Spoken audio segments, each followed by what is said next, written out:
Welcome to the Megyn Kelly Show, your home for open, honest, and provocative conversations.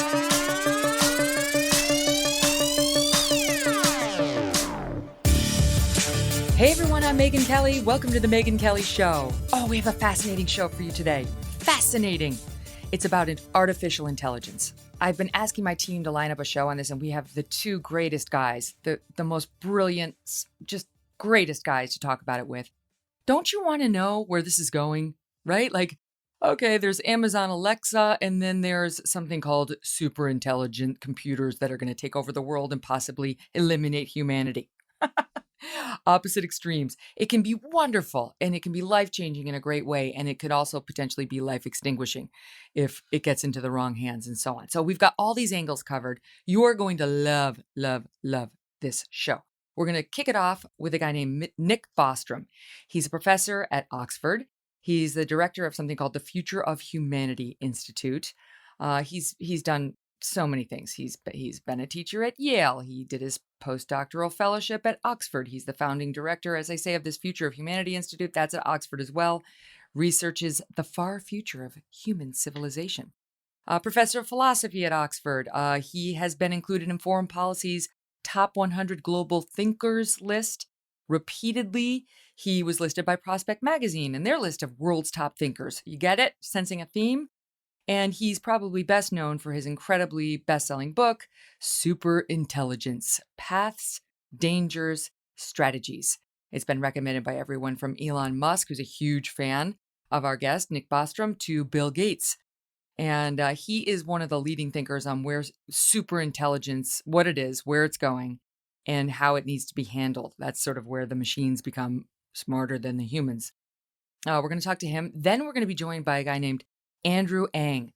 He's also incredibly brilliant. I'm so excited to talk to these guys. He's the founder of DeepLearning.AI, co-founder of Coursera. Coursera is huge. This is the world's leading massive open online courses platform. He's also an adjunct professor at Stanford. He was the founding lead of the Google Brain team. He coined the term Google Brain. He was the chief scientist at Baidu, which is China's Google. There's no Google in China. This is China's. I mean, this guy's he's led a 1,300 person AI group for China's Google. All right. So he's basically been in charge of everything. He's a globally recognized leader in AI. And I would describe him as more of a happy warrior when it comes to AI, very optimistic about it and what it can do. I'm going to talk about how it could change your life for the better. And I think you're going to be delighted with the show. And I predict you'll be sharing it with everyone you know. Okay. So we're going to start with our guests in 1 minute. Real quickly, here's this. Well, some people say, I mean, I wouldn't know anything about this, but some people say that puffiness and bags under the eyes are the hardest things to get rid of. I've heard, asking for a friend. But that is no longer going to be a problem for you or me. Introducing Genucell plant stem cell therapy from Chamonix. It specifically targets eye puffiness and bags. Due to new technology, Genucell is an incredibly powerful natural serum. And with its instant effects, it's guaranteed to show results in as little as 12 hours or your money back. If you have a big speech you have to do the next morning, a presentation at work, you put it on the night before, guaranteed results 12 hours later. Users say they saw them with dramatic improvements in just 2 weeks. They saw those bags under the eyes and the puffiness improve. A true Chamonix classic, Genucell contains 8 extra ingredients to significantly reduce the appearance of bags and puffiness. Order now and get 50% off all Genucell packages for summer at lovegenucell.com/MK. Say goodbye to puffiness and bags today. Chamonix, the best skincare, best results, or your money back. Again, it's 50% off all Genucell packages at LOVE, Genucell, GENUCEL.com/MK. lovegenucell.com/MK.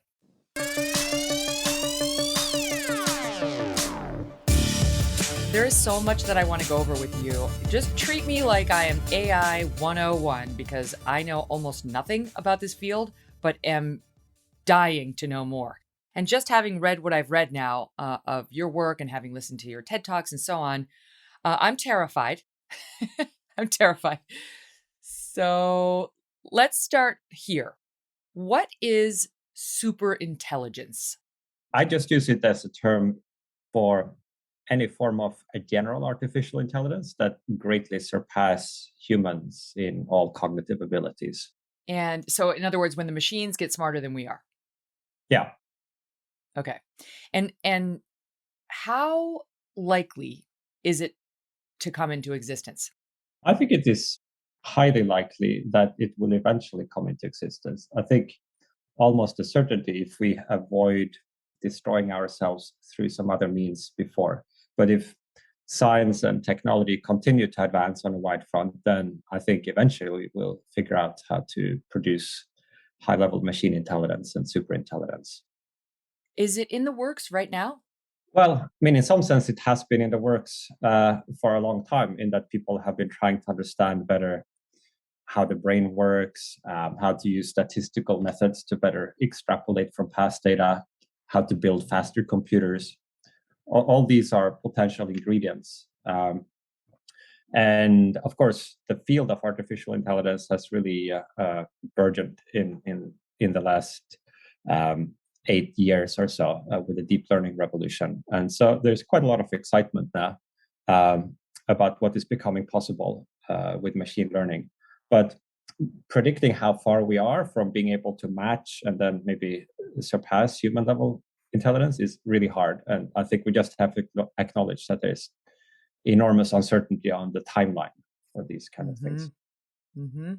Now we're going to be joined in after you by another guest who his belief is, well, what the way he phrases it is there's two types of AI. There's ANI, artificial narrow intelligence, and AGI, artificial general intelligence.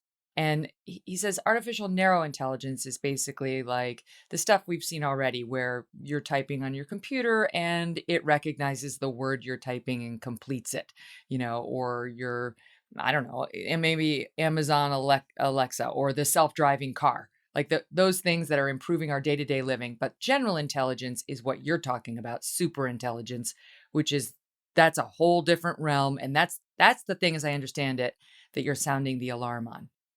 Yeah, or at least trying to draw attention to as something that would be very important. I think it has an equally large upside if we get this transition to the machine intelligence era right. But I do think also there are significant risks associated with this. But yeah, I think it is useful to make this distinction between kind of specialized AI systems that can only do one thing. Maybe sometimes at the superhuman level. So for a long time, we've had like chess computers that can beat any human. But contrasting that to something that matches humans, say in our general learning abilities and reasoning abilities, that make it possible for a human to learn any of thousands of different occupations or to solve novel problems that you've never seen before and to use common sense. So why would we be seeking superintelligence? Because we're going to get into the risks of it, and the possibility that machines not only get smarter than humans but actually take over the world and possibly eliminate humans. Why would we be even going down that route? Why wouldn't we have just seen that future and said, why would we create another being on earth that's smarter than we are, that could take over this planet? For the most part, uh, we are not seeking super intelligence, but greater intelligence. Like to have, you have some AIs today, and it'd be nice if they made fewer errors and were a little bit more capable. Then, of course, if we succeed in that, we would want them to be better still. So it's not so much that there are a lot of people who are specifically trying to create super intelligence, but there are huge drivers for making progress in having better forms of machine intelligence. I mean, in general, it's not as if human civilization has some kind of great master plan either, right? I mean, we are not sort of Right. having 100-year plans where we're gonna which technologies we're gonna promote and which less. So, for the most part, things just happen, and there are these local reasons why people do things, and that I think is also true for the field of AI. I know that you've said you a possible scenario is we create a machine, a computer that has general intelligence below human level, but is superior mathematically. And in this scenario, human beings understanding the risks of creating a super intelligent machine would take safety measures. They would pre-program it, for example, so that it would always work from from principles that are under human control. We would try to box it in with limitations. We would try to be careful. How do you see the possibility of that machine that we've tried to take these precautions with, nonetheless on its own, becoming a super intelligent being, for lack of a better word? Well, so I think we will keep trying to make machines smarter. And if we succeed in this, at some point they will become smarter than us. I think at that point, once you have maybe even weak superintelligence, development is likely to be very fast for various reasons. For a start, at this point, the technology would be extremely economically valuable. So massive investments would flow in to running these AIs on even larger data centers or applying even more human ingenuity to improve them still further. At some point also, you might get this feedback loop when the AI itself is able to contribute to its own further improvement. So you might get a kind of intelligence explosion where you go from something maybe just slightly human level to something radically super intelligent within a relatively brief span of time. And then the question becomes, would we be able to steer what such a super intelligent system would decide to do? Like, it would be very powerful for basically the same reasons that we humans are very powerful on this planet today compared to other animals. The gorillas are much stronger than us, and cheetahs are much faster, and yet the fate of the gorillas depend a lot more on what we humans decide to do than on what the gorillas do. So if you have something that radically outstrips us in terms of its general intelligence, its ability to strategize, to develop new technologies, then it might well be that the future would be shaped by its preferences and its decisions. And it might be non-trivial for us to make sure that those are aligned with our human values, especially if we need to get it right on the first try.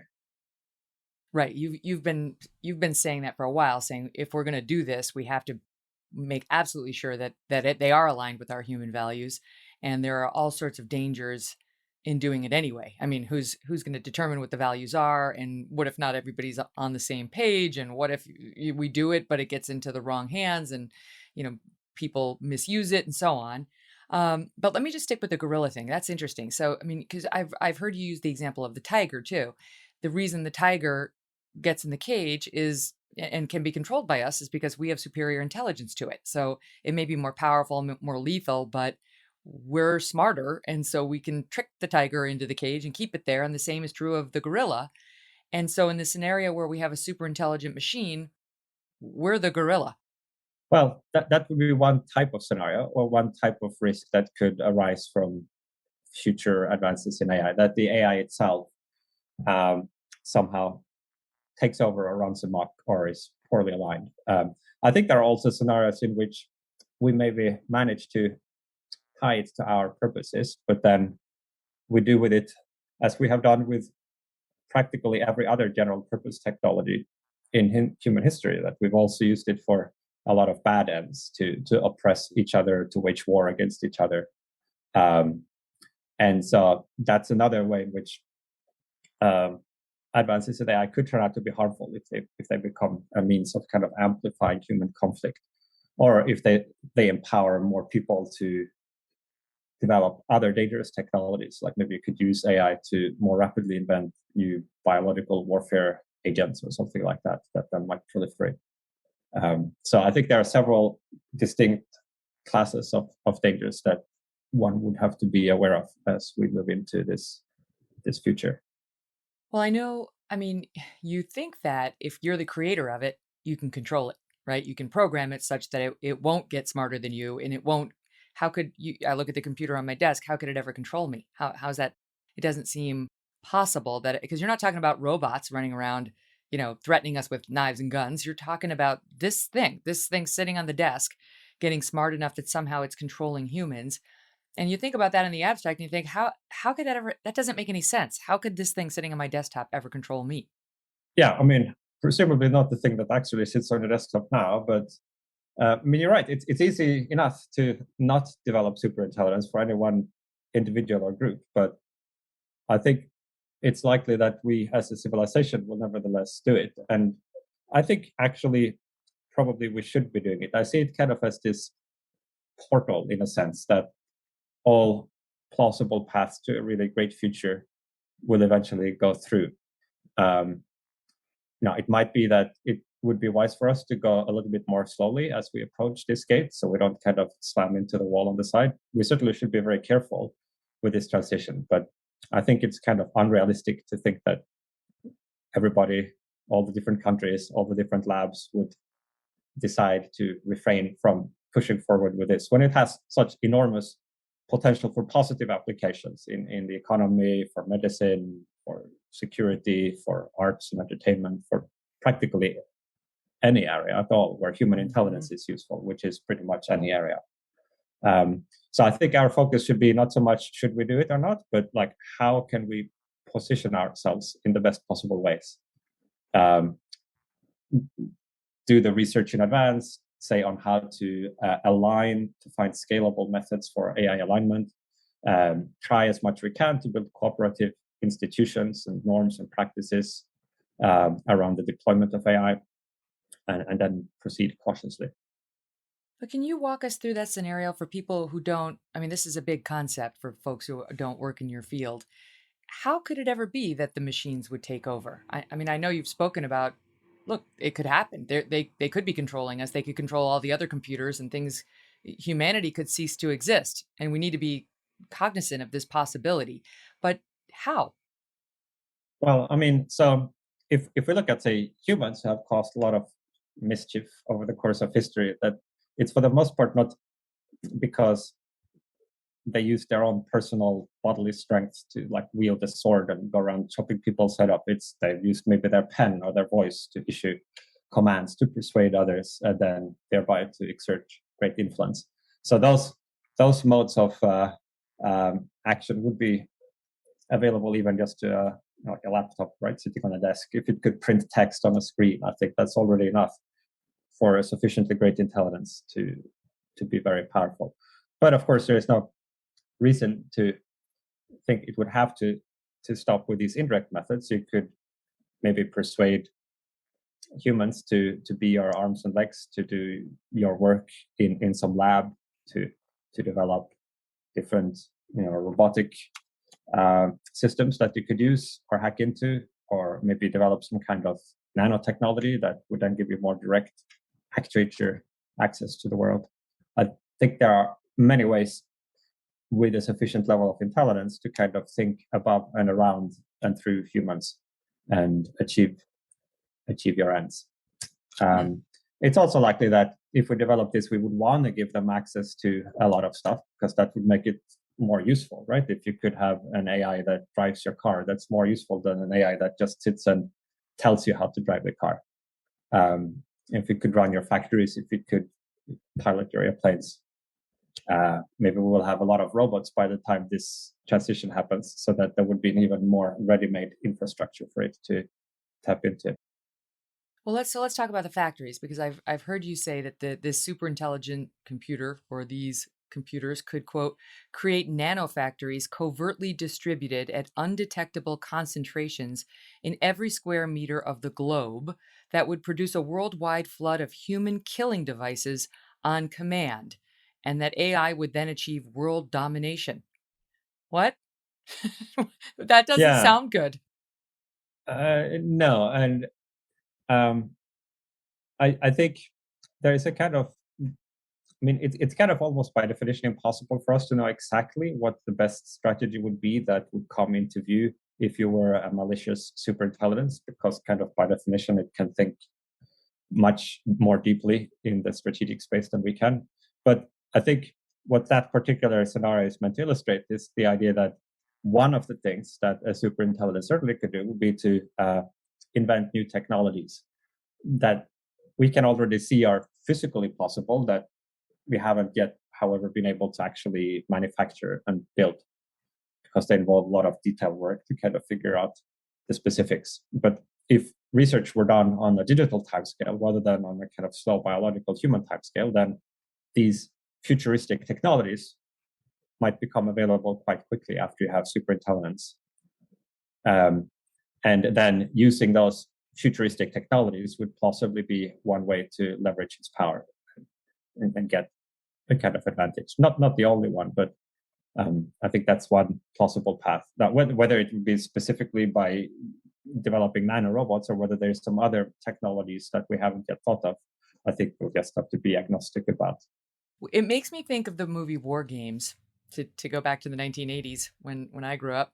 And in War Games, they created this computer that could help with nuclear war and planning out the war games that the United States was going to be engaged in with presumably Russia. And they couldn't stop it. The computer sort of got a mind of its own. It was going to launch the missiles anyway, even when they had figured how to turn off the computer. But when they were trying to deal with it, first one guy says, "Why don't you just unplug the damn thing?" Right? And that wasn't going to work. And then even when they found a way of telling it to stand down, it wouldn't stand down. It had a mind of its own and it kept going. Just to bring it to sort of an example that a lot of people may have seen. Is that basically what we're talking about? That once, you've said before, it may not be possible to put the genie back in the bottle. Once we create the thing, it's not going to be so simple to just unplug it or tell it not to do the thing that we find awful. I think so imagine if the apes that we evolved from were still around and they thought, well, maybe these humans were a bad idea. It would kind of be hard for them to unwind what had happened. And similarly, if you have some superintelligence, once in existence, it might have strategic incentives to avoid us shutting it down. And so if it's very skillful at achieving its goals, then in particular, it would be skillful at achieving this goal of preventing its own shutdown. Or maybe it will make surreptitious copies in other computer systems so that it doesn't matter if sort of the original is terminated, or spawn other sub-agents that can do, execute on its preferences. So I think we shouldn't rely on that as the sole method of ensuring a safe future, that we build systems, we don't bother to align them just to see what they do, and then planning, well, if things go wrong, we just unplug them. I think we need a better strategy than that. When I was reading up on some of the things that you've written and said, it made me feel like here in America, we've had, a couple hundred years of feeling pretty well protected from the world, thanks to these oceans that surround our country, on the East and the West Coast. And obviously with nuclear weapons, that's less the case, but we've reached a détente with other nuclear powers that we understand it would be mutually assured destruction, and we don't launch those for the most part. This threat doesn't recognize oceans, boundaries. This makes everyone accessible. If as you've posited, the supercomputer, the superintelligence can create drones that come right to your doorstep and drop a bomb, or create an office robot that may be cleaning the carpets at night, but then assassinate the CEO when they turn around. There's all sorts of nefarious ways in which it could be unleashed on people worlds away. I think with respect to superintelligence, I think we're all kind of eggs in the same basket. At least with respect to this class of dangers that arise from the AI itself doing something that is on the line with its creator's intention. I think we have a common cause there to try to figure out how to align these systems.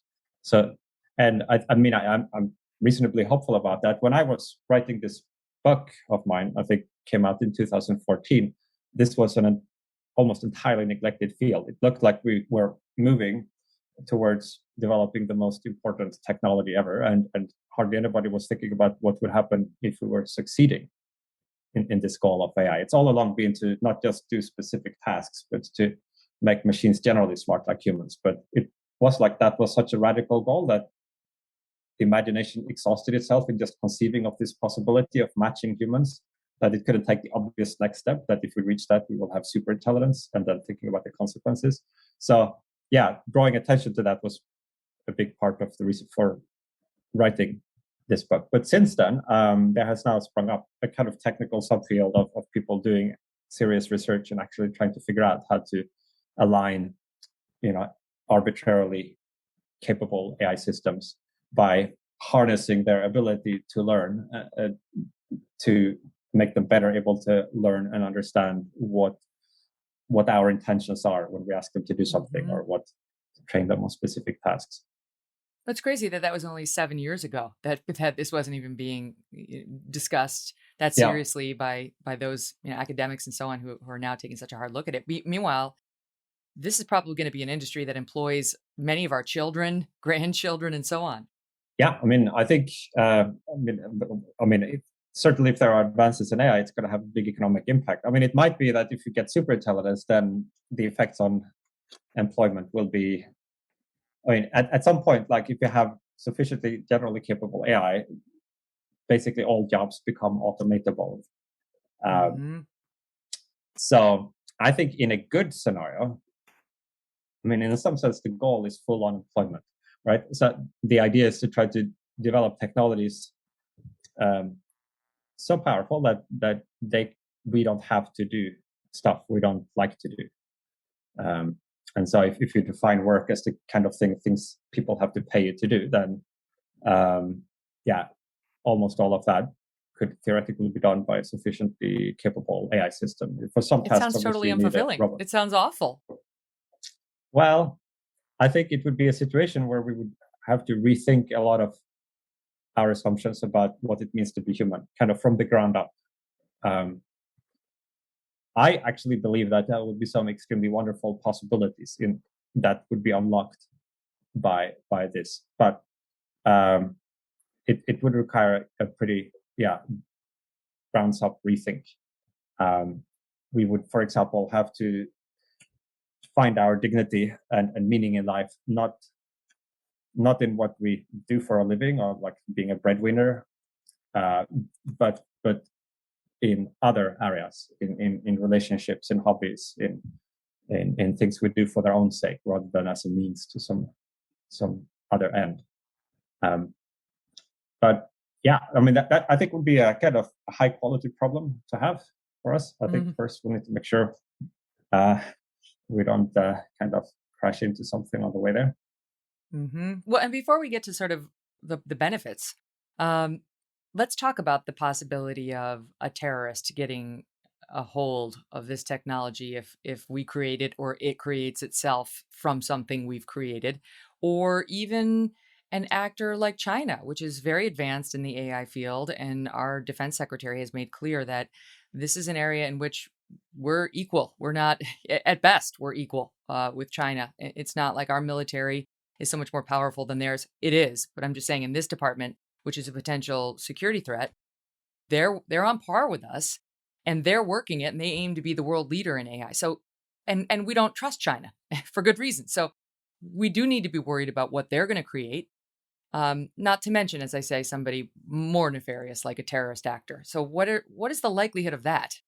Well, I think at present, the West is ahead in AI, certainly in this kind of basic research of trying to develop general artificial intelligence.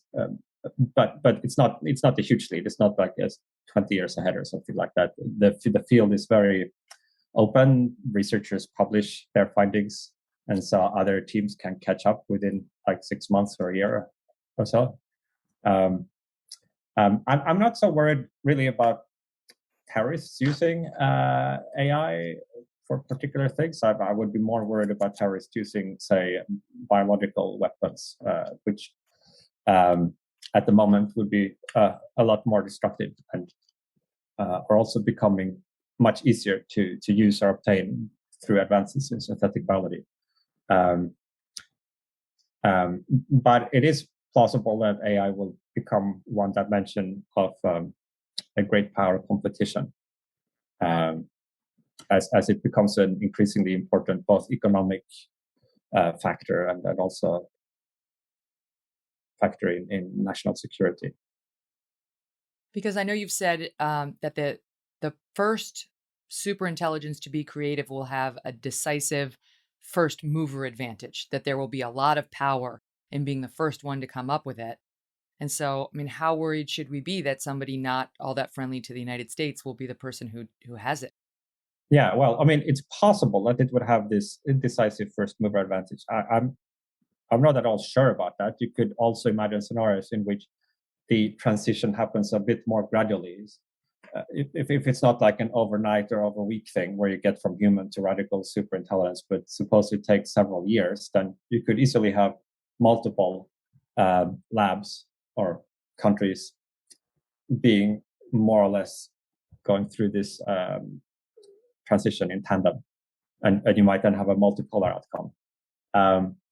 But yeah, I do think it's potential for exacerbating conflicts of different kinds, or empowering, say, despots to, make themselves more immune from overthrow by intelligence applications, surveillance applications, and so forth. That is certainly one concern. I think it will be important to try to manage that, both to kind of avoid conflicts on that, but also because I think it might make the first danger harder to avoid, the danger coming from the AI itself.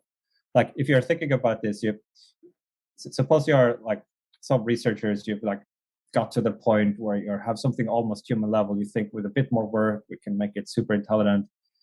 Ideally, at this point, you would really want to go slow, right? And really check everything, double check it, make sure it's all right, increment it step by step, not just turning on the gas full throttle.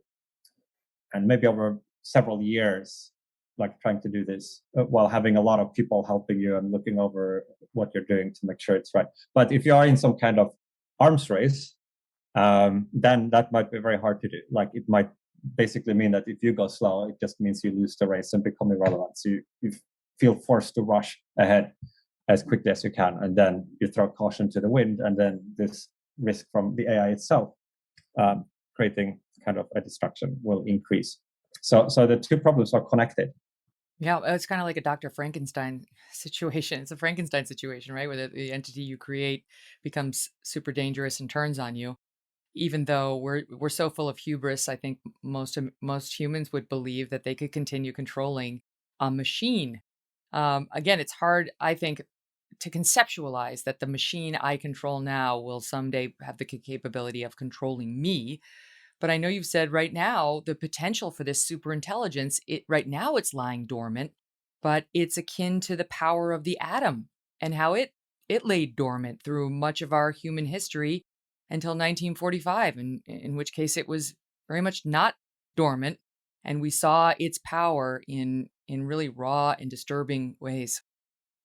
Yeah, I think in general, we are kind of reaching into this giant urn of invention. This is almost like the picture of human history. We've reached in, we've pulled out one ball after another, one idea, one technology. And I think we've kind of been lucky so far in that, for the most part, the net effect of all this technological progress has been hugely positive.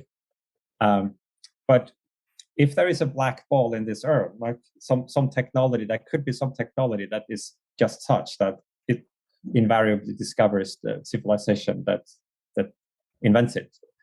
It looks like we're just going to keep reaching into this urn until we get the black ball, if it's in there, right? And while we have developed a great ability to pull balls out of the urn, we don't have an ability to put them back in. We can't uninvent our inventions. So it looks like our strategy, such as it is basically just to hope that there is no black ball in the urn. And I think not just AI, but some other technologies as well could be potential black balls. I alluded to synthetic biology before, which is one area where we might discover means that would make it a lot easier to create kind of highly enhanced pathogens. In some sense, we were lucky with nuclear weapons. They are enormously destructive, but at least they are hard to make, right? You need highly enriched uranium or plutonium to be able to make a nuclear bomb. And that requires large facilities, huge amounts of energy. Really only states can do this. But suppose it had turned out that there were an easier way to do this, to unleash the energy of the atom. That before we actually did the relevant nuclear physics, like how could we have known how it would turn out? But if there had been some easy way, like something baking sand in the microwave oven between two nickel plates or something like that, right? Then that might have been the end of human civilization once we discovered how to do that, because then anybody would be able to destroy a city. And in a sufficiently large population, there's always going to be a few individuals who would choose to do that, right? Whether because they're mad or they have some grudge or they have some extortion scheme or some ideology. So we can't really afford a kind of democratization of the ability to cause mass destruction. But if we discover some easily, implementable recipe for this, then it looks like we are in a pretty dire situation. Up next, how important is it going to be to have ethicists involved in creating these super intelligent beings, right? It's not just the people who can make the machines function, it's those who can lay in some sort of an ethical code, and is that even possible? And then we're going to get into the future of humanity and how it could be helped by technology. This is something that Nick has studied for a long time. Could there be something like an anti-aging pill coming our way, and how far away is that? And also cryogenics. Is he going to freeze himself, and why? And should you? Stay tuned. Let's talk about Master Spas. This is the largest swim spa manufacturer in the world and the largest hot tub manufacturer built entirely in the USA. An award-winning hot tub and swim spa manufacturer, Master Spas is going to give your family a family retreat within the comfort and safety of your home. It's a very crowded hot tub market, believe it or not, and Master Spas stands out. It begins with the way they treat customers like family, with the best service, prices, and products. They offer a variety of different size models, layouts, and swim performance levels in their swim spas to fit anyone's needs, right? So if you want to go swimming, but you don't have like 40 feet to put in the big pool, these guys can help you out because they give you a smaller size swim spa, and then they've got the current. So it's like you're swimming, but you're not really you don't need the length of a pool. So it helps with fitness. The spas will help you relax. You know what a hydrotherapy jet feels like. Feels good. Helps loosen you up prior to a workout or a swim. Relaxing after a long day. Relieve your muscle pain, your body aches. And it's good family time too. I cannot get my little guy out of the spa. I mean, that's he loves it. So check them out because Master Spas is the real deal. They've partnered with Michael Phelps on a signature line of swim spas since 2009, and he would not partner with a bunch of losers. They're easy to own, so you spend more time enjoying them and less time maintaining them. And you can do all of this just by going to masterspas.com. Use the code MK to get $1,000 off a swim spa or $500 off a hot tub. That's masterspas.com, promo code MK. I know you've said you could use this technology, or some bad actor could, or the super intelligent computer could, for ethnic cleansing. I mean, imagine if Hitler had control over this type of technology where he could target, some particular groups this way. It would be efficient. It could be a killing machine. And this is why we need ethical people creating the technology if it gets created at all. And that leads me to something I heard recently, and I know you've been saying all along, which is not only are we going to need, if we're going down this route and we're going to create superintelligence or something less than superintelligent computers for the good that they can do, one of the most important roles we're going to have in this process will be ethicists, philosophers. It's not all about kids now who are in robotics or kids who are somehow trying to study AI. We're going to need people who consider and can even program for the ethics of a well-meaning life, of a well-meaning existence. Yes, I mean, not necessarily people whose job title are ethicists at some university, but yeah, certainly ethics and other sources of wisdom about what we want and what we should be wanting, I think will be important. It's not just a purely technical problem, it's a kind of all of society problem, how to figure out how to create a happy world with this new technology. I mean, it will have economic implications, right? We alluded to the security implications before. And then more cultural dimensions are like, what do we want the role of humans to be versus our technology and automation in the future? I think it's it needs to draw on all the different aspects of human wisdom, such as it is.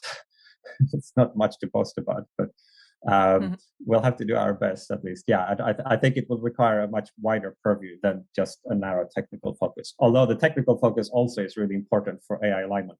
I've read that many leading researchers in this field say it's extremely likely this will happen by as early as 2075 to 2090.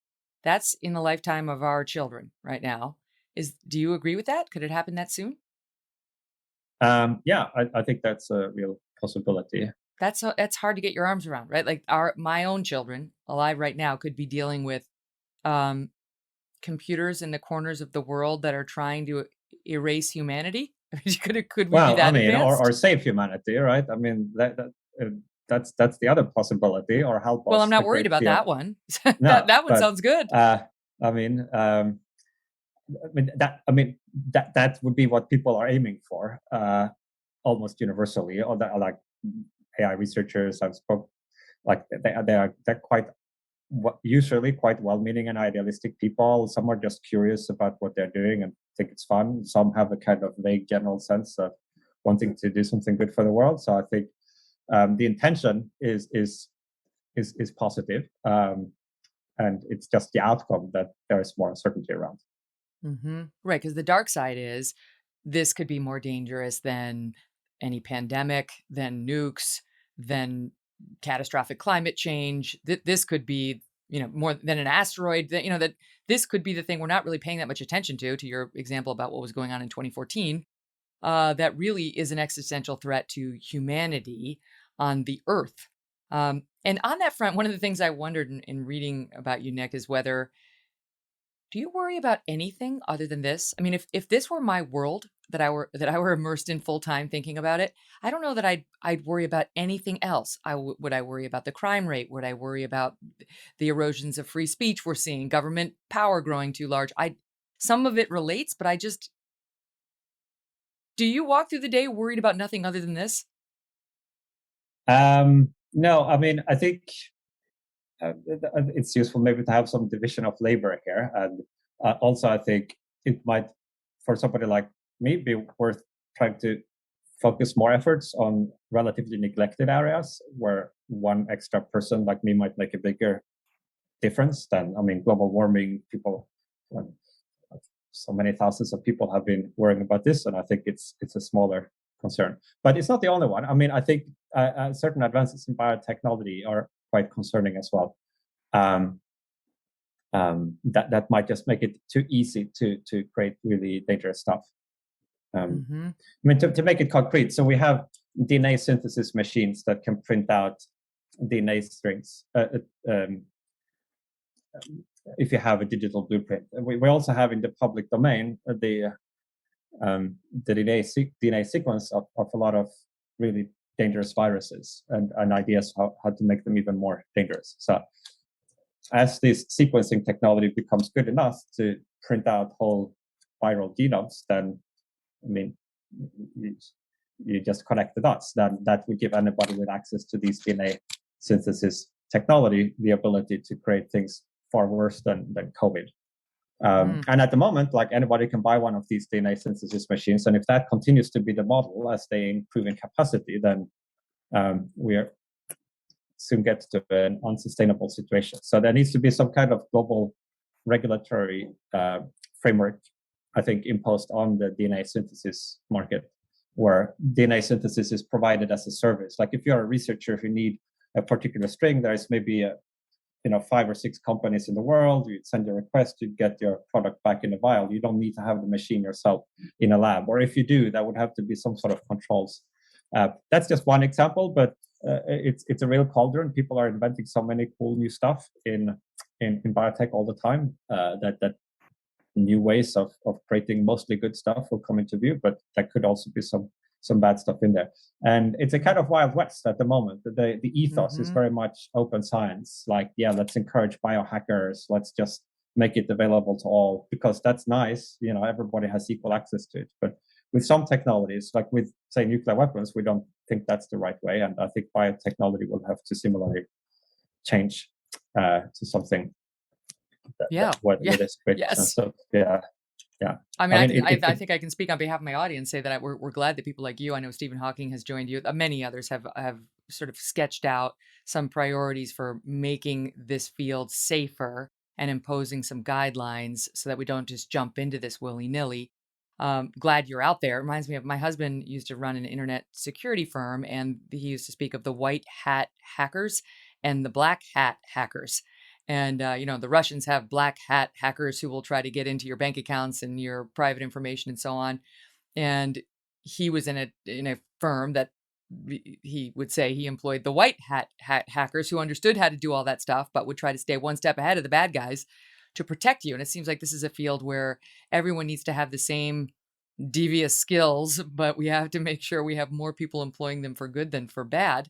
Let me switch it to you with you for 1 second, because I do know that is it transhumanism that you've described yourself as into, being transhumanism? I think like your proselytization about the medical field and what could happen for humans during our lifetime to make life better, to improve life when it comes to these scientific advances, made me feel hopeful. A potential anti-aging pill, the potential to bring one back thanks to cryogenics after one dies. Can you just talk about that a bit?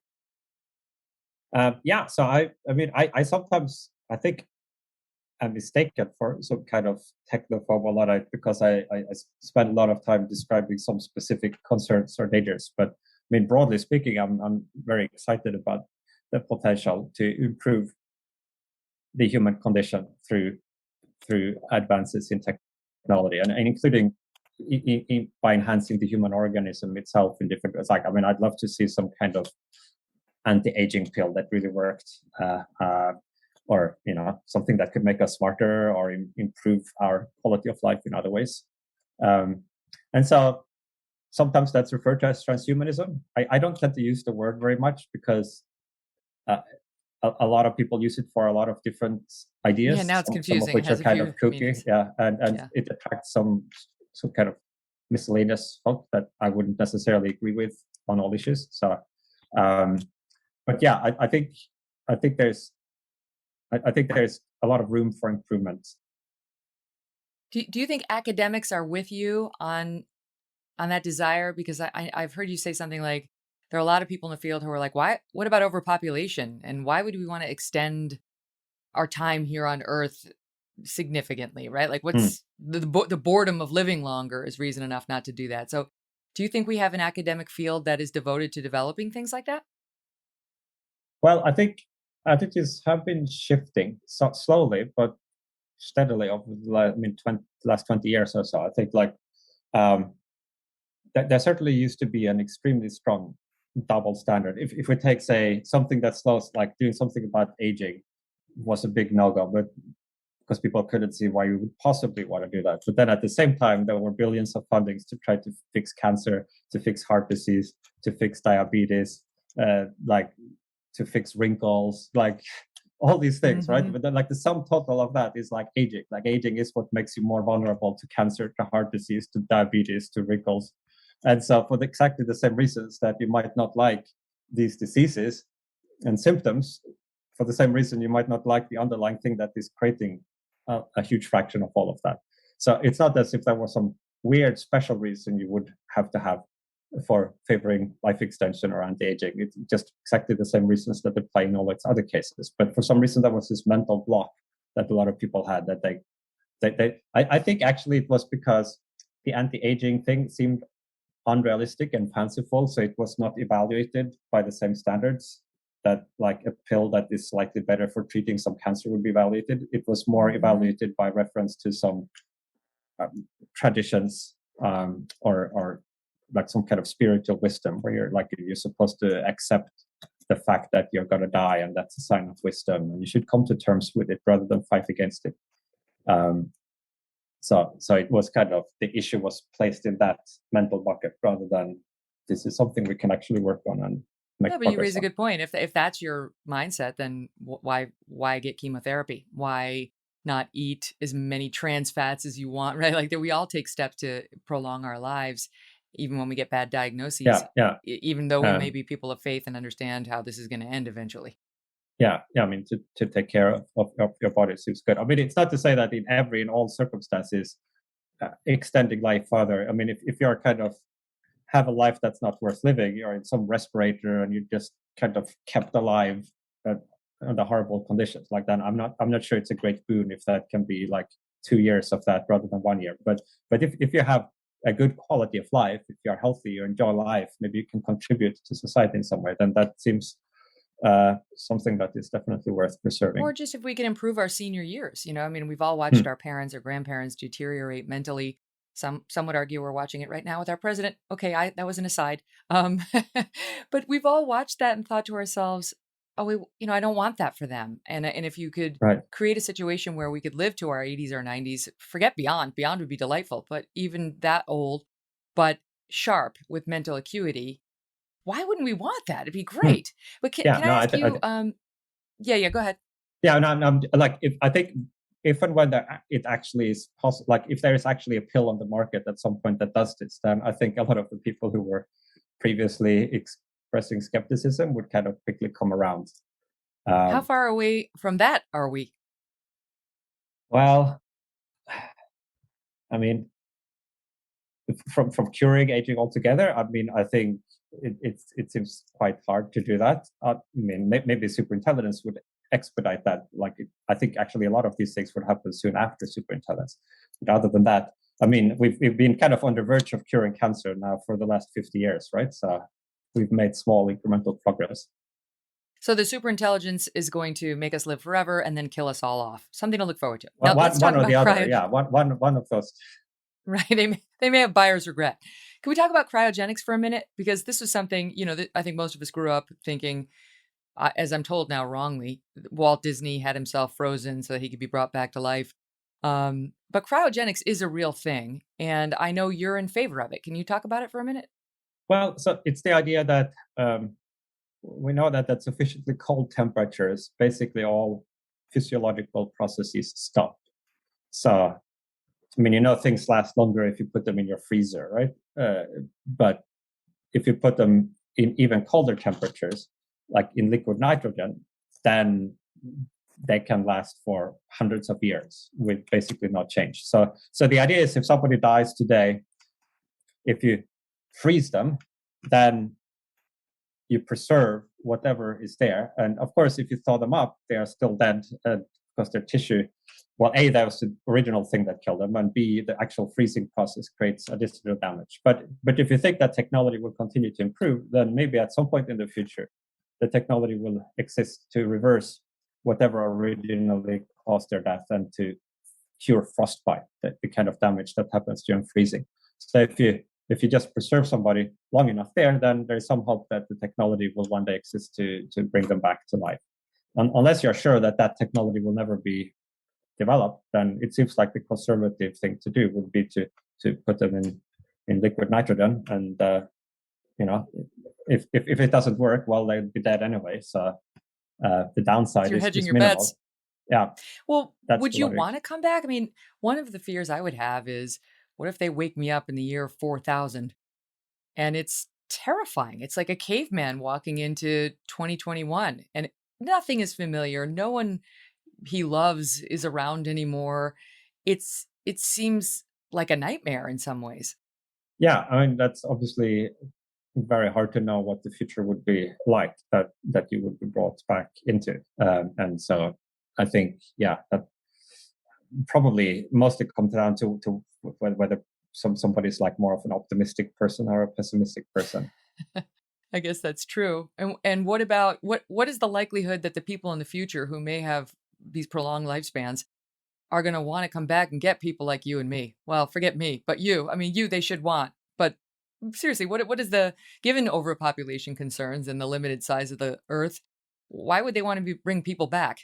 Well, I mean, it would be very cheap for them, given the resources in the future. This would be like a drop in the bucket. So if they have sentimental reasons or ethical reasons for doing this, I mean, I think certainly if there were somebody who lived 1,000 years ago and I could, with a snap of a finger or, bring them back, I think that would be a very nice thing to do. And so, yeah, like what if it were Abe Lincoln? What if it were this historical figure who would be a source of wisdom? Or even if it were just some bumpkin, right? I mean, like if you could save a life, even if it were a life that started a long time ago and had been sort of in suspension, that would be nice.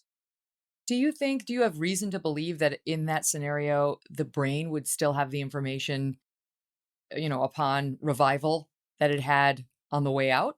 That the brain retains information? I think so. I mean, it depends obviously somewhat on how you die. So if you die in a fire or you're lost at sea, right, then it's kind of gone. But in a reasonably good scenario, I think it's likely that the information is basically preserved. It's quite hard to destroy information. So think if you have a book, right? Okay, and you tear up all the pages in small pieces. So now you can't read the book anymore. But the information is still there. Like in theory, you can put the pieces together again if you have enough patience. And I think it's similar with the brain. Like the freezing damage will kind of, there are ice crystals forming. Actually, they are trying to use various anti-freeze agents, and they are not literally freezing it, they are vitrifying it. Setting aside these technical details, I think there is like some kind of shoving around of different pieces that happen in this process, but the information is still there, most likely. And with sufficiently advanced technology, it should be able to put it together, I think. So, but my guess is if it happens at all, it will happen after superintelligence, as a consequence of superintelligence. Wow. The, the last sort of question I have for you is a practical one, which is, given that we may be looking at total unemployment if there is superintelligence, total unemployment, what do you see as an important area for kids today, for young people today, kids in college, to be looking at, or even younger? You know, I have a almost 12, 10, and 8-year-old. It used to be definitely robotics. I mean, we talk about that a lot in schools today, but like, where do we steer our kids if they want to stay on the cutting edge of technology and future jobs? And, you know, I know that one of the fields that artificial intelligence may take over is actually doing pretty good job of right now is radiology. They can read x-rays in certain settings. So I don't know, maybe you don't want your kid to be a radiologist, but what is your thinking about sort of the wave of the future and the likely good industries to be in?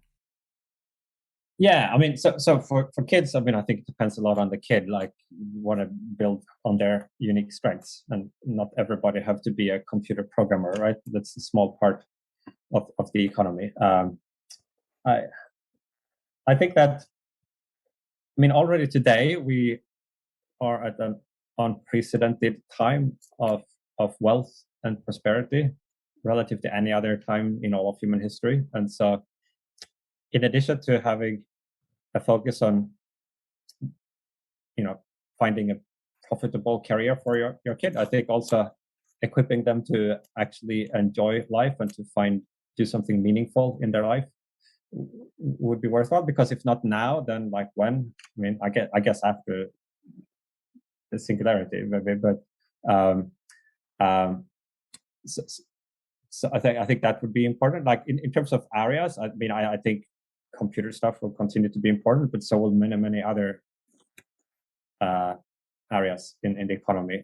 I think maybe inculcating certain habits, like a habit of continual learning, like flexibility to be able and willing sometimes, and feel empowered to kind of, there's a field you don't know anything about, some skill you don't yet have. Well, I could try to learn it. Like, there's so much information online or training courses, or it's easier than ever to like get access to new areas. So giving them that sense of kind of personal agency, that I can take responsible for what I want to do, and I can figure out how to learn it. Or if I can't figure that out, I can figure out who to ask. I think that would be useful across a very wide range of different scenarios. They're going to have to stay nimble in the world that's coming their way. That's for sure. Thank you so much for your expertise. It's been an absolute pleasure. Cool. No, I enjoyed it. All right, up next, Andrew Ng. This guy was super high up, both at Google and at China's Google. It's called Baidu. He was their chief scientist and has led huge teams when it comes to developing the AI of both groups. What does he think about all of this? And is your computer already spying on you? Is your government spying on you? This is a guy who's been at some very well-known, big, leading corporations when it comes to artificial intelligence and data amassing. What does he have to say? You're going to love this guy. He's next. Before we get to him, however, I want to bring you a feature we have here on the MK Show called From the Archives. This is where we bring you a bit of audio from our growing library of content, now nearing 150 episodes. Hard to believe. Today, we're going to go back to our 69th episode, and one of our most popular, with Tulsi Gabbard. a veteran, former Congresswoman, who shared with us some stories of her time in the military, in Washington, D.C., and in the media ringer. Here's just a bit on that, on the way she was covered during her 2020 presidential run against now President Biden and VP Kamala Harris. Take a listen. The ones who were writing about you, of course, this is the mainstream press is left wing, were writing bad things. And the ones who control the airwaves weren't giving you any airtime. That's exactly right. And that's where the evidence of this kind of facade of a democracy comes to the forefront, because you really have these corporate media interests who who most care about ratings and entertainment and how they can create conflict, on a debate stage, or push a narrative that they think will get more eyeballs to their screens, and I put social media in this category as well, combined with a party that pre-selecting who they wanted voters to hear from. And so that's where you saw a lot of, hey, they're changing the standards for the debates as they go along. Just as, hey, okay, we're ticking up a little bit in the polls where we think we're going to qualify for another debate. Oh, sorry, rules changed, the day before, or right when, those new polls were coming out, and just other things, the Democratic, the DNC saying, hey, all presidential candidates, if you want to be featured in any of our publicity that we're putting out, then you got to fork up, I think it was something like $175,000 to the DNC just to be included in their, social media videos or whatever. And I'm just like, no, I'm not going to do that. I got, people across the country who are giving, $5, $10, contributing to my campaign because they believe in the kind of leadership that I'll bring, and the message and the truth that I'm sharing with voters. And they're certainly not giving me a whole bunch of money to go and then pass it on to the DNC. And so ultimately that's where we saw time and time again, even small thing, it's not that small, but things that went unnoticed. For example, CNN had a bunch of town halls where they featured different candidates. They only gave me one. Most of the other candidates had more than one. And someone called me one day and said, hey, I'm going through my CNN, it's not DVR, but if you go to CNN's, I guess, digital library, they had, you could replay the town halls of all the different candidates. They're like, you're not on here. Like, it's just not, it doesn't exist. There's no option to find your town hall, but I can find every single other Democrat who ran for president on here. And so there were things like that, and more forward, blatant things that made it very clear that if the media makes a decision not to allow voters to hear from you, then voters really don't have the ability to make an informed decision in a true democracy. And then B, the reality is that if you want to talk about issues, if you want to get information to people so they can make this informed decision, then clearly running for office is not the way to do it. Gabbard has just struck a new deal with Rumble, the video social network YouTube competitor. So I think we're about to hear a lot more from her in the weeks to come, and good. And we, in the meantime, will keep bringing you more of our best episodes from the archives. Up next, Andrew Ng. You'll love him.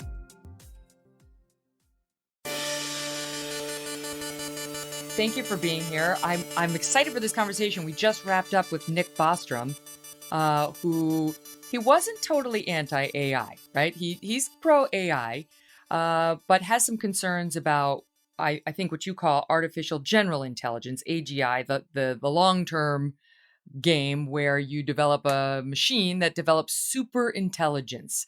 So let's just start there. What's your take on the likelihood that we will develop super intelligent machines in this century? Nick Bostrom is an interesting character. AI is the new electricity. It's transforming tons of industries, revolutionizing the way we do things in the United States and around the world. As for artificial general intelligence, I think we'll get there, but whether it'll take 50 or 500 or 2,000 years to make computers as intelligent as you or me or other people, I think that's a really long-term open research project. It's the exciting question. I like 2000. 2000 makes me feel better than by the end of this century when my kids are still, God willing, alive. I think that one of the problems with the whole field of AI is confusing in this way. There's a one type of AI called AGI, artificial general intelligence, things to do anything a human could do maybe someday, and artificial narrow intelligence, which is AI that does one thing really, really well and is really valuable. Turns out over the last 10, 20 years, we've had tons of progress in artificial narrow intelligence, those AI that do one thing really, really well. So people say accurately, there's tons of progress in AI. I agree with that. But just because there's tons of progress in AI doesn't mean from where I'm sitting, I'm candidly not seeing that much progress toward artificial general intelligence. Uh, so I think that's led to some of the unnecessary hype and fear mongering, candidly, about AI. That makes me feel better. I'm feeling better already. Now, you know a thing or two about artificial narrow intelligence, just so the audience understands. You've led teams at Google, and is it pronounced Baidu? Forgive me for not knowing. Oh, yes. I started and led the Google Brain team. Also ran AI for Baidu, which is a large web search engine company in China. Because China doesn't use Google. So this is China's Google. China's leading web search engine is Baidu, and then I'm also really proud of the work that I did leading the Google Brain team, which is a team that helped a lot of Google embrace modern AI. So if you use Google, you're probably using technology that my former team wrote. Actually, almost That's certainly. amazing. So now, what are some of the fun things that you and your team have introduced into my life that I don't even know I should be thanking you for? Don't thank me. Thank the many millions, well, thousands of people around the world building these technologies. I think that all of us use AI dozens of times a day, maybe even more, perhaps without even knowing it. Thanks to modern AI, when you do an internet search, you get much more relevant results. Or every time you check your email, there's a spam filter in there, kind of saving us from massive amounts of spam. That's AI. Every time you use a credit card, it's probably an AI trying to figure out if it is you or if someone stole the credit card and we should not let that transaction through. So all of us probably use AI algorithms many, many dozens of times a day, maybe without even knowing it. Hmm. And what about the self-driving car? Because that makes the news every so often, and it's interesting to me. It's scary to me because you also hear some reports of crashes, and you understand that okay, the technology is not exactly where they want it to be yet. But what do you see when it comes to self-driving cars? I think that many people, including me, collectively underestimated how difficult it will be to get to, true fully autonomous self-driving cars that could drive the way that a person can. Um, I think we will get there, but it's been a longer road than any of us estimated. When I drive these cars, I'm happy for the driver assistance technology. I personally don't really fully trust them yet, so I keep an eye on the road. When I'm driving and one of these technologies is supposedly doing something. Well, yeah. So here's a dumb question. I understand why if we perfect the technology, somebody like my mom, who's 80 and really not all that well physically, mentally, she's great, but physically, I could see why a self driving car would work well for her. It's like you're a built in chauffeur. But why do young, able bodied people need that? Why is it an improvement for people our age? I think that it depends a lot on the individual. I sometimes find it fun to drive, if I don't know, take my daughter out on the road, drive around, that's fun.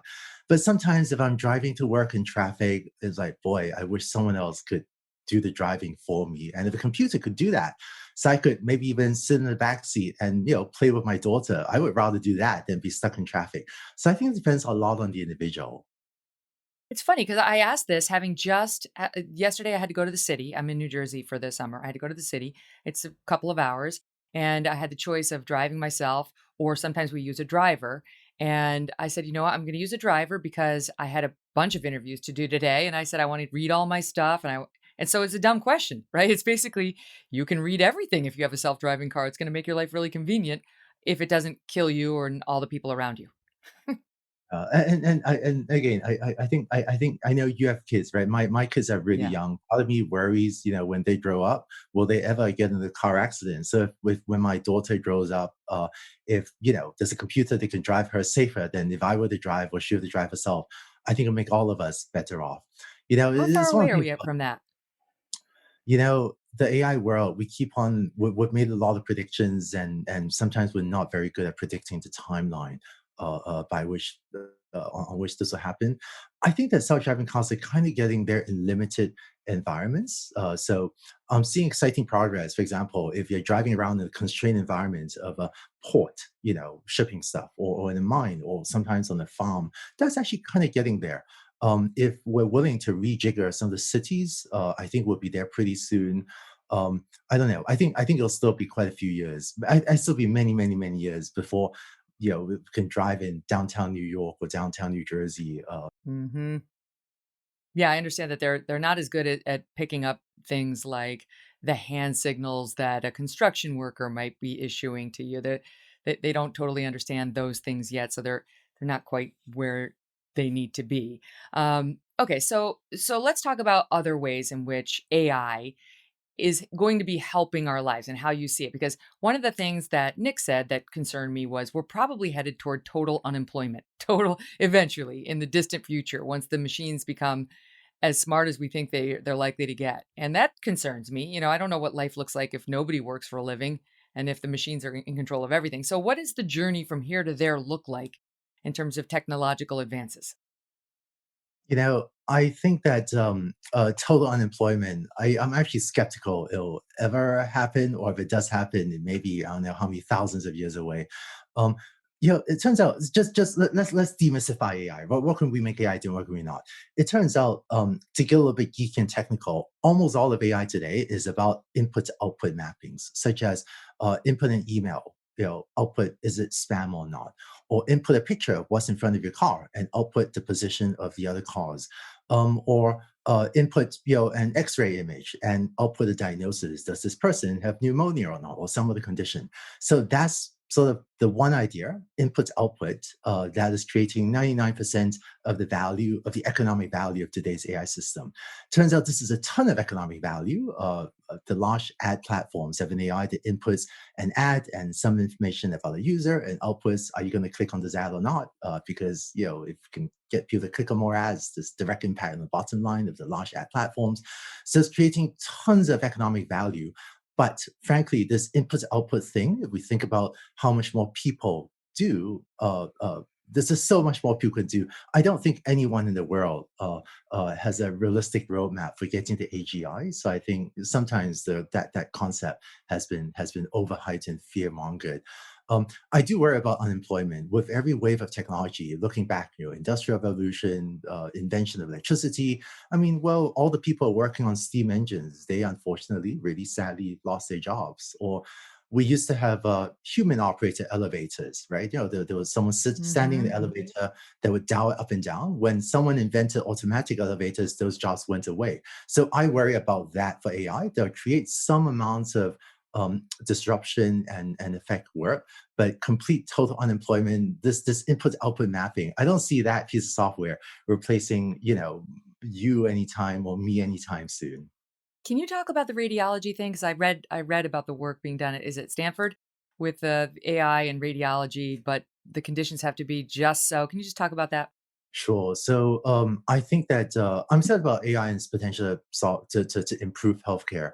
But actually, some of my friends and I worked on AI that can input a picture of an X-ray and output, what's the appropriate diagnosis. And it turns out we were able to show in the lab that we could diagnose or recognize many conditions as accurately as a board-certified, highly trained doctor radiologist.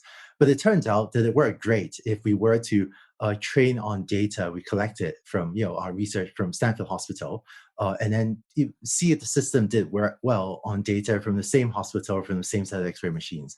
It turns out if you take that AI system and walk it down to a different hospital down the street with maybe an older X-ray machine, maybe the technician has a slightly different way of imaging the patient, the performance gets much worse. Whereas any human doctor can walk down the street and diagnose that this other hospital, kind of roughly equally well. So I Hmm. think that one of the challenges of AI is we have a lot of prototypes in the lab that you didn't read about in the news. You see, oh, AI does this, what, diagnose a human radiologist or something. You may read about it in the news. But it turns out that we collectively in the AI field, we still have a lot of work to do to take those lab prototypes and put them into production in a hospital setting. It will happen. It's just that this will be some additional years of work before some of the things that have been promised, right, come to fruition. Oh, the medical field is so ripe for help from this kind of technology. I can think of a million ways in which it could change lives and save lives, but it's really every industry. I know you've been making the point. It's every industry that's going to be touched by this eventually. But before we move off the medical field, may I just ask you about a report in the Wall Street Journal that got my attention? Um, okay, among other things, they're talking about what we should expect in the next few years. Toilets that screen for disease.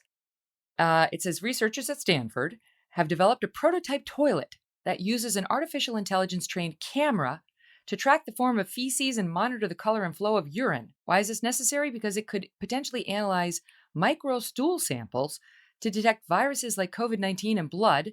It could potentially detect irritable bowel syndrome or colorectal cancer. And here was the part, forgive me, because I'm really just a 12-year-old boy at heart, that I wanted to ask you about. So the toilet could identify individual users by scanning their anus's unique characteristics or anal print. Now, no one wants an anal print going off to some AI researcher. But this is happening. This is actually, they're saying these units could cost between $300 and $1,000. They could be rolled out in the next couple of years. Is this what life is going to hold for us? Yeah, let's hope not. A lot of that description was I think a lot of that, the description you read sounds disturbing. Having said that, I think there are doctors that have to do many disturbing things for the good of the patients. But I think I don't I think a lot of us will not want this in our homes anytime soon. But we'll see. No. Hey, doctors got to innovate. We'll see what the FDA approves and what seems to be appropriate for patients that may need it, even if it doesn't seem like the right thing for everyone. Because that's going to turn into one of these things where you get false alarms every other day and you're in the doctor saying, oh, my anal print suggested I've got colorectal cancer. I It don't just, know. it's Sounds like fraught. there's a ton of internet memes to be created off what you just said, Megan. Listen, as somebody who's on camera for a living, a lot of my life, there are limits to how far I'm willing to go. And I think I speak for a lot of people. So what about the other industries? Like how else could AI improve or negatively impact our lives over the next 10, 25 years? One of the challenges I see is AI, as of today, has clearly transformed the computer software, the consumer software internet industry. Use a website to launch website app operating companies. Almost all of them, or maybe all of them, use AI to great effects. One of the challenges that still faces us, is ahead of us, is figure out how to use AI to improve, transform, create value for all of the other industries out there. So, for example, one thing I'm personally passionate about is manufacturing. I think that for American manufacturing to be more competitive, the road forward is not, to try to just try harder to do the jobs that were around 20 years ago. I think it's America and frankly all nations around the world should race ahead to figure out how this technology can work for manufacturing and for all those other industries. So, for example, it turns out that in many factories around the world today, there are tons of people standing around using their eyes to inspect, a manufactured thing like automotive component or pill bottle or food and beverage, or like a food component to see if there's a defect on it. I think AI is clearly going to be able to do a lot of that work in the near future in an automated way. And if we in America want to embrace this technology, figure out how to use AI for automatic vision inspection, it's coming. I'm working on it. My friends are working on it. I think that will help many industries become competitive. But it turns out getting AI to work for manufacturing, for healthcare, for agriculture, these industries, there's actually a different recipe. It turns out the stuff that I was doing, at Google and other internet companies, it doesn't quite work. So there's something a little bit more needed. But again, a bunch of us in the AI field are working on it, so I hope we'll get it. Don't leave me now. We got more coming up in 60 seconds. Can we talk about Baidu for a minute and just talk about China and its approach to data? Because I know that they really want to be leaders in the AI field and that the United States is watching them and they're watching us. Do you think that the Chinese are any better than the Googles of the world, where you were also the top guy, at collecting information, synthesizing it, keeping an eye on people's habits and so on? Yeah, I think that China is phenomenal at some types of technology. The U.S. is phenomenal at some types of technology. We do. I think we do live in a multipolar world where I see innovations in the U.S., in Europe, in China, really, frankly, all around the world. And the AI community tends to be very global.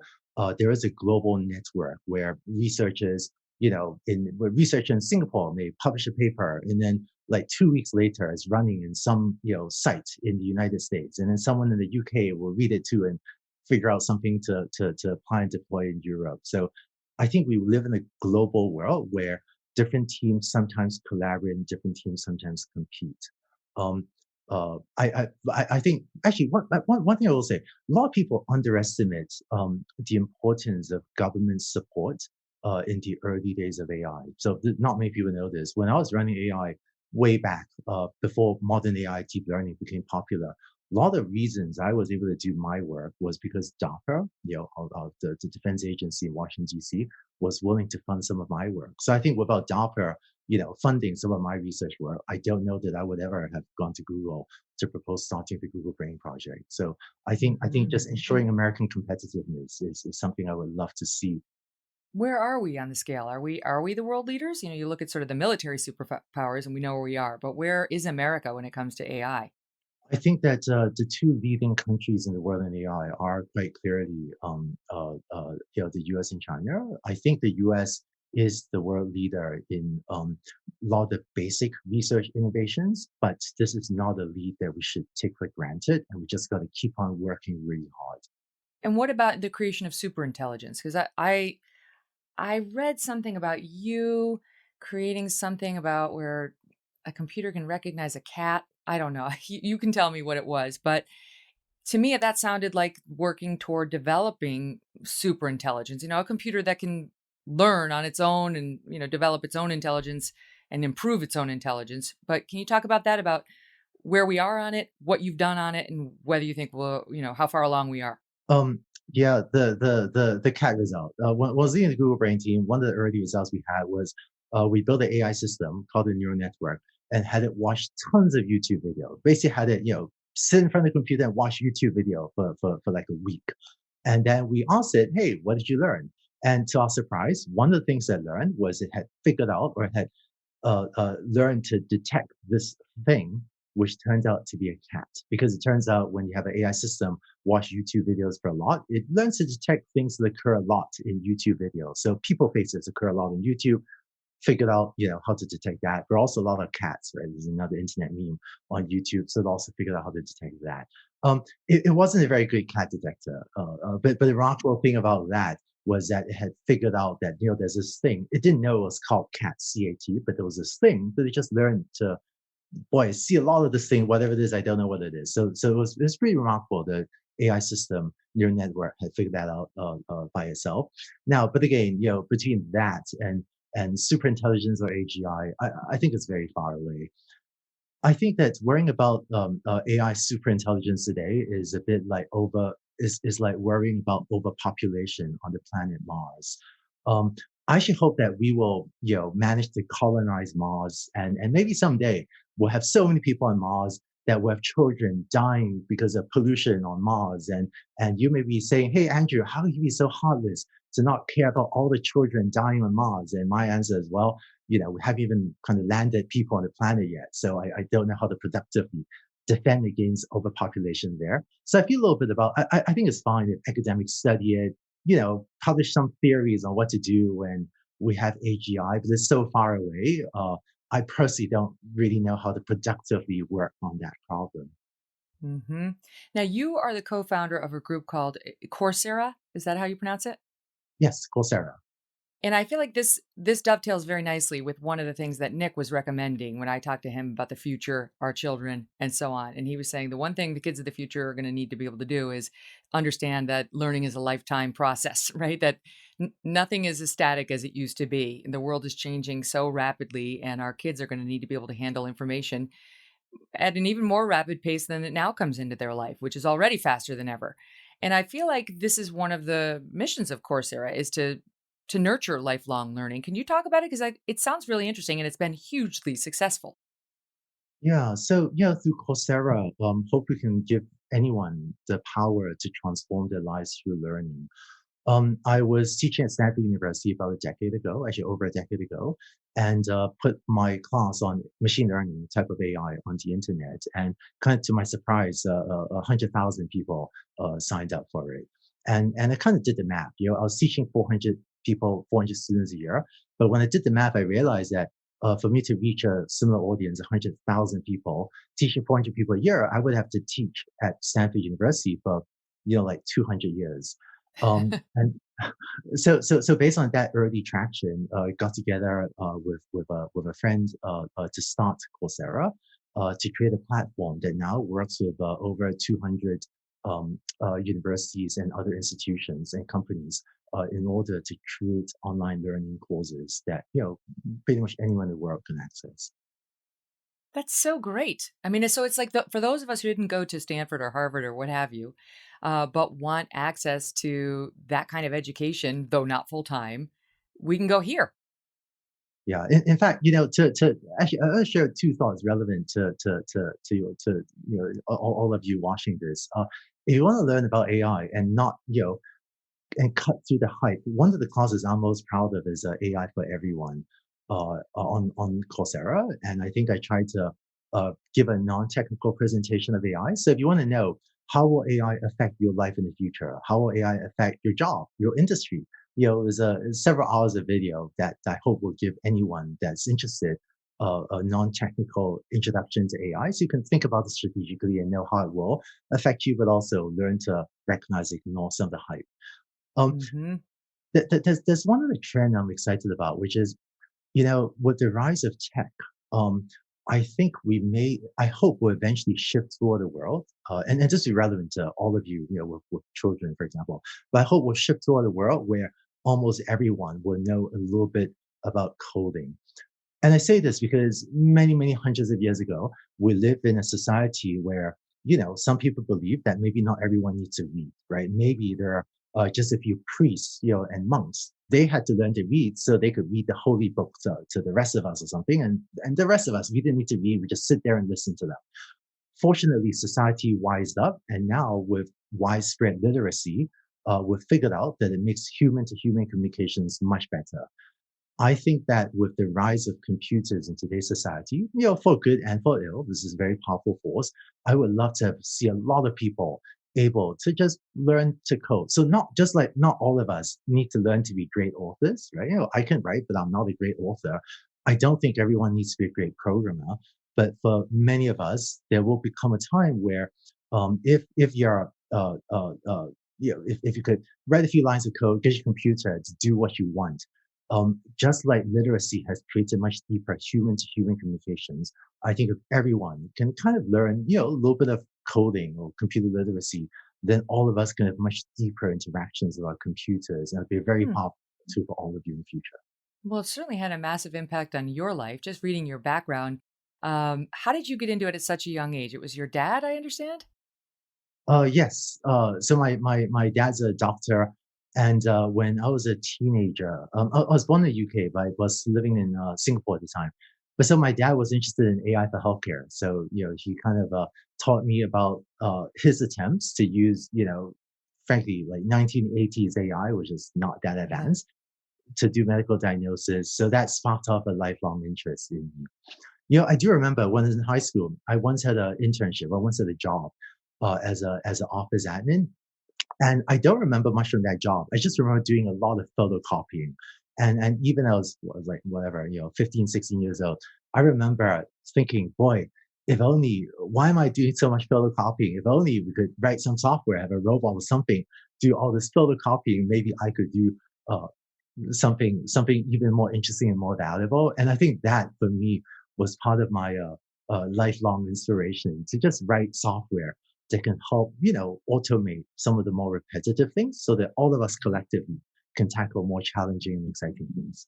Well, it's so great because I tell you, I went out to Google and I spoke to a bunch of executives there a couple of years ago.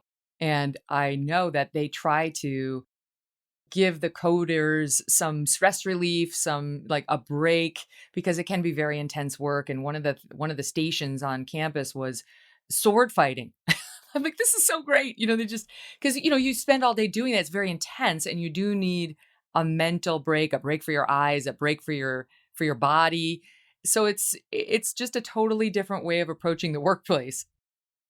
Yeah, I think I find that I think coding is hard work, but I find that almost when I look across our society, I think almost everything is hard work, right? When I walk into manufacturing plants, some of the work that my company Landing AI does for manufacturing, I see the men and women on the manufacturing shop floor, and they're really smart at what they do, and then I. Meet up with my friends from Google, and I think they're really smart at what they do. I think that the world is a challenging has lots of challenging intellectually stimulating or physically challenging work for us to do, and hopefully AI tools can help make things a little bit better for everyone. Well, I like that you sort of decide where you're going to put your energies, because I understand, looking at you today in your blue shirt, that it is no accident you are wearing that blue shirt, and it is one of the areas of your life in which you've chosen to simplify and streamline your decision making. Yeah, I think a few friends have asked me.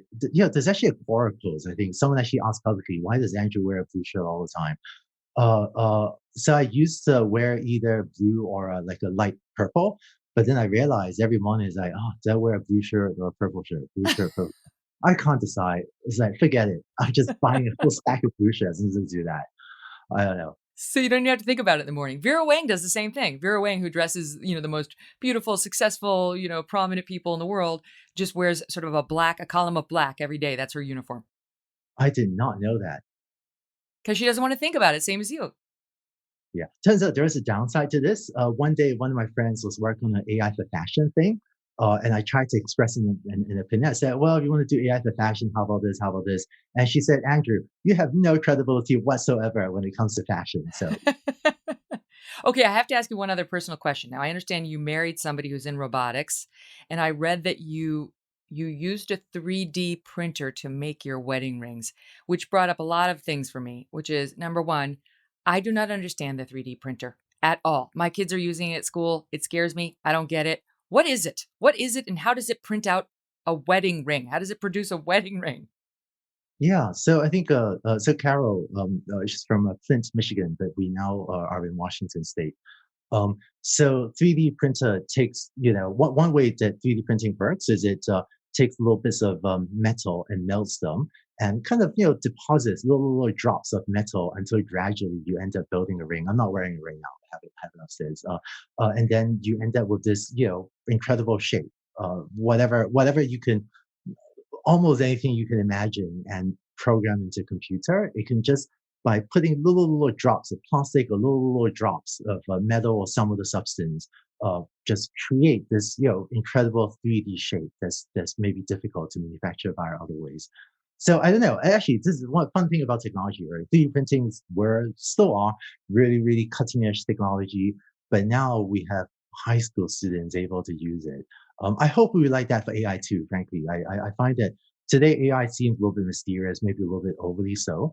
But actually, last week I was chatting with a few high school students in different parts of the country, talking about they're taking online AI classes from Coursera or from whatever, and now we have um, high school students able to do things that, if done just 5 or 6 years ago, would have been a chapter in a PhD thesis at a place like Stanford, right? So Really? I think Like what? actually, so one thing happened to me. I was attending a fair, maker fair, where I met, this student that was demoing his robot that was taking pictures of plants, trying to figure out if they were diseased, if they had a disease on the leaves or not. So I looked at his work and I thought, boy, if this had been done 5 or 6 years ago, this would have been a chapter in someone's PhD thesis at Stanford University. And you know what? I asked him, "How old are you?" And he said, "Oh, I'm 12 years old." Oh So my this is gosh. today's world. No, no, no. So this is today's world. I think anyone in the world, can go and learn this stuff and then implement this.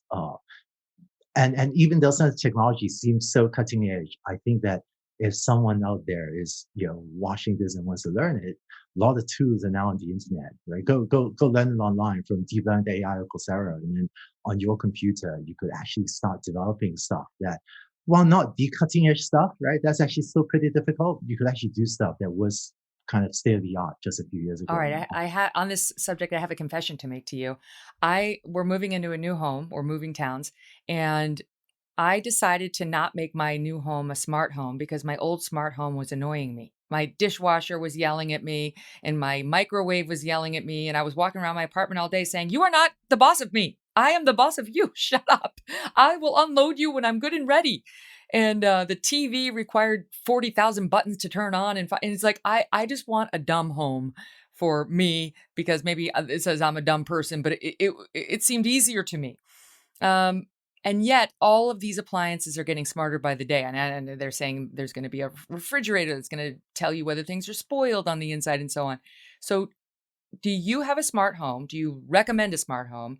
And how, if at all, concerned should we be about people spying on us, for lack of a better term? I think people, they distrust Google. They think Google's amassing information on them. They distrust the government. They think the government could possibly hack into one of these appliances. These are real concerns you hear from people. Yeah, so I know.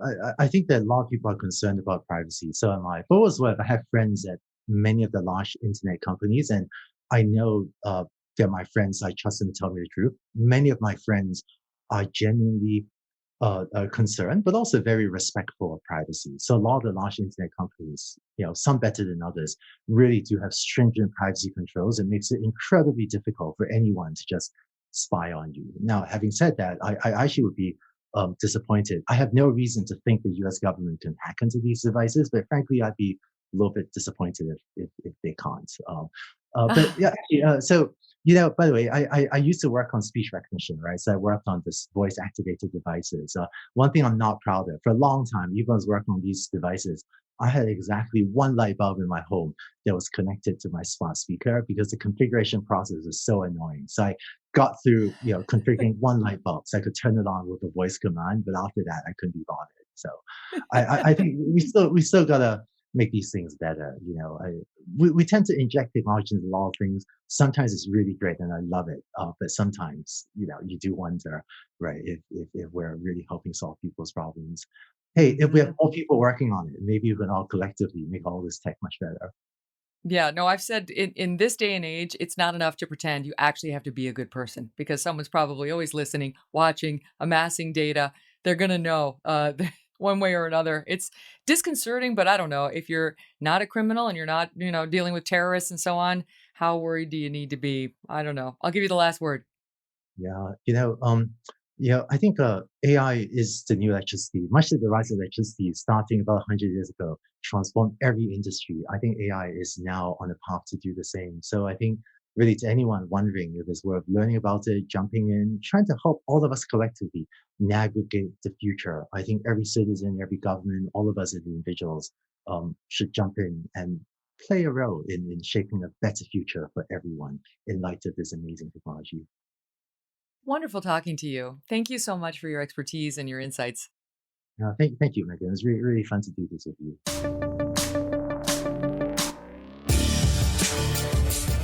So, as I mentioned in our other episode this week, we're scaling back a little for this week and next week on our episodes, just as we get ready to launch on Sirius. My team, especially my team, has a lot they need to be doing. So we're going to launch 5 days a week starting on September 7th.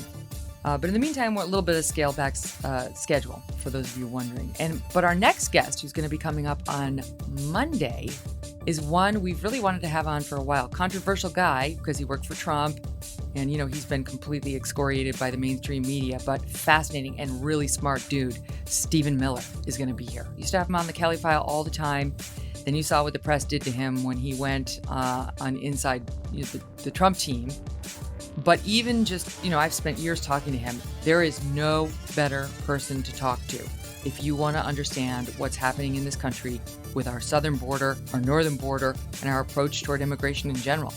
So I'm really looking forward to the conversation. Stephen Miller, Monday, don't miss it. In the meantime, go ahead and subscribe so you don't miss it. Download, give me a 5-star rating while you're there, and give me a review. Let me know what you think. What do you think of AI? Are you in favor? And what would you like me to ask Stephen Miller? Taking your thoughts right now in the Apple review section or wherever you download your podcasts. Thanks. Thanks for listening to The Megyn Kelly Show. No BS, no agenda, and no fear. The Megyn Kelly Show is a Devil May Care media production in collaboration with Red Seat Ventures.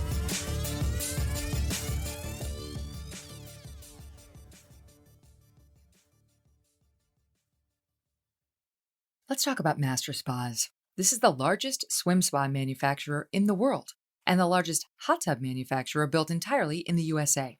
An award-winning hot tub and swim spa manufacturer, Master Spas is going to give your family a family retreat within the comfort and safety of your home.